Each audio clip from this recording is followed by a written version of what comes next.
નમસ્કાર ગુજરાત જી ન્યૂઝ 2005 આપનું સ્વાગત છે મિત્રો। આજના વિડીયોમાં આપણે જાણવાનું છે કે 20મો હપ્તો જે છે પીએમ કિસાન સન્માન નિધિનો તે ક્યારે આવવાનો છે, તેની તારીખ શું છે, અને આપણે એ પણ જાણવાનું છે કે કોઈને 2000 મળવાનો છે, કોને 3000 મળશે અને કોને 4000 મળશે, કેમ કે બધાને એક સરખા પૈસા નહીં મળે, બધાને અલગ અલગ મળવાના છે। તો હાલમાં આપણે મિત્રો વિડીયોમાં આગળ વધીએ તો મિત્રો આપણે ગામમાં જાણવાનું છે કે 20મો હપ્તો ક્યારે આવશે, પછી હપ્તો મેળવવા માટેની જે જરૂરી પ્રોસેસ છે અમુક તે પણ આપણે જાણવાની છે। પછી મેં તમને પહેલામાં વાત કરી કોને કેટલા રૂપિયા મળશે એ જાણવાનું છે, અને બીજી હતી કે જે ખેડૂતોએ ગુજરાત સરકાર વિશે જે નારાજગી બતાવી છે તેના વિશે પણ હું તમને જણાવવાનો છું।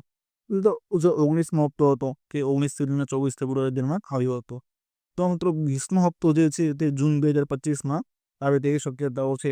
હાલના રિસર્ચ પ્રમાણે તો શક્યતા નહીં, પણ સંપૂર્ણપણે એ રીતે કહીએ કે જે જૂનના છેલ્લા અઠવાડિયામાં છે તેમાં તેઓ 20મો હપ્તો આવી શકે તેવી પૂરેપૂરી શક્યતાઓ છે।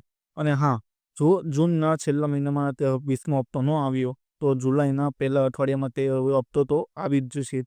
તેની તો હજી ફાઇનલ ડેટ તો આપણે જાહેર કરવામાં આવી નથી, પણ રિસર્ચ પ્રમાણે એ જાણવામાં આપણને મળ્યું છે।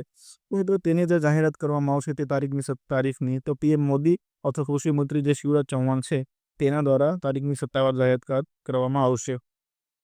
મિત્રો હું તમને આગળ જણાવી દઉં કે હપ્તો મેળવવા માટે તમારે કઈ કઈ વસ્તુનું ખાસ ધ્યાન રાખવાનું છે। સૌપ્રથમ તો મિત્રો કે તમારે કેવાયસી હોવું ખૂબ જ જરૂરી છે, કેમ કે જો તમે કેવાયસી પૂર્ણ નહીં કર્યું હોય તો તમારા ખાતામાં હપ્તો આવે છે નહીં। જો તમારો 20મો હપ્તો છે તે મિત્રો અટકી જવાનો છે, એટલે ખાસ નોંધણી લેવી કે કેવાયસી જરૂર તમારી કરાવવાનું રહેશે। તો મિત્રો તાત્કાલિક કરાવો કેવાયસી કરાવો। અને બીજું તો એ કે ખેડૂત નોંધણી એટલે કે ફાર્મર રજિસ્ટ્રેશન ઓક્ટોબર 2024ની જાહેરાત મુજબ નોંધણી ફરજિયાત કરવામાં આવી છે કે આ વગર હપ્તો અને અન્ય યોજનાઓ જે છે એ જે ખેડૂતોને મળતી હોય તેનો લાભ નહીં મળે। જો તમે ખેડૂત નોંધણી નહીં કરાવી તો સૌપ્રથમ તમારા મિત્રો એ પણ કરાવવાની રહેશે કે તેના વગર તો 20મો હપ્તો જે છે તમારા ખાતામાં નહીં આવે, અને જે બીજી કોઈ પણ અન્ય યોજના હોય જે તમારા ખાતામાં નહીં આવી શકે। તે બંને વસ્તુ મેં તમે જો તમારી સામે દેખાડી છે વિડીયોમાં કે પીએમ કિસાન સન્માન નિધિની જે યોજનાની જે વેબસાઇટ છે તેમાં તમારે જવાનું છે, અને નીચે સ્ક્રોલ કરશો એટલે આ બંને ઓપ્શન તમને તમારી સામે દેખાશે કે પહેલું છે ન્યૂ ફાર્મર રજિસ્ટ્રેશન એટલે કે ખેડૂત નોંધણી, અને બીજું છે કેવાયસી। જો આ બંને વસ્તુ તમે કરી લેશો એટલે તમારો હપ્તો હશે છે તે અટકવાનો નથી અને સીધો તમારા ખાતામાં આવી જશે। મિત્રો આપણે આગળ વાત કરી કે કોને એમ તો 2000 મળશે, 3000 મળશે અથવા તો 4000 મળશે। તો મિત્રો જે કોઈ ખેડૂતોએ 19મો હપ્તો મેળવ્યો હોય અને તેમને 20મો હપ્તો તો 2000નો જ મળવાનો છે। અને જો મિત્રો વાત કરીએ 4000 રૂપિયાની, તો જે ખેડૂતોને 19મો હપ્તો ન મળ્યો હોય અને તેમની કેવાયસી પણ નોંધણી પૂરી કરી દીધી હોય, પરંતુ તેમને 19મો અને 20મો હપ્તો તેમને એકસાથે મળશે, એટલે કે ટોટલ 4000 રૂપિયા મળશે।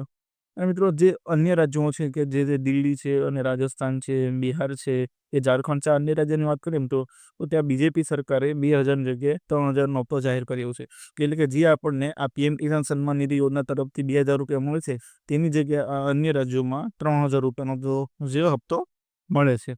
તેના જ માટે મિત્રો જે ગુજરાતના ખેડૂતો છે તે સરકાર વિશે નારાજગી દેખાડી છે કે ગુજરાતના 30 વર્ષથી બીજેપી સરકાર હોવા છતાં હપ્તો 2000નો જ છે। તો ખેડૂતની માંગ એ છે કે ગુજરાતમાં પણ 3000નો હપ્તો કરે, જેથી ખેડૂતોને અન્ય ઘણા લાભ થાય।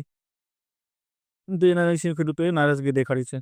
તો મિત્રો હાલ આ અંગે જે પણ નવી અપડેટ આવશે તો મિત્રો આપણે આગળના વિડીયોમાં ચેનલ પર જણાવીશું। તે માટે મિત્રો જી ન્યૂઝ ગુજરાત પર જે કેવાયસી નોંધણીના જેનો પ્રોસેસના વિડીયો છે તે પણ અમે મૂકેલા છે, તે જોઈ લેજો જો ન ખબર હોય તો। અને અન્ય યોજનાની કોઈ પણ માહિતી હશે તે ચેનલ પર ઉપલબ્ધ છે, જેનાથી તમે લાખો રૂપિયાની સહાય મેળવી શકો છો।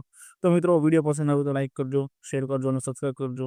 અને હા મિત્રો, જે કંઈ બી તમારા મનમાં સવાલ હોય તો મિત્રો કોમેન્ટમાં જરૂરથી જણાવજો, અમે જવાબ તેનો આપીશું પૂરેપૂરો। તો મિત્રો જી ન્યૂઝ સાથે જોડાઈ રહો। ખૂબ ખૂબ ધન્યવાદ મિત્રો।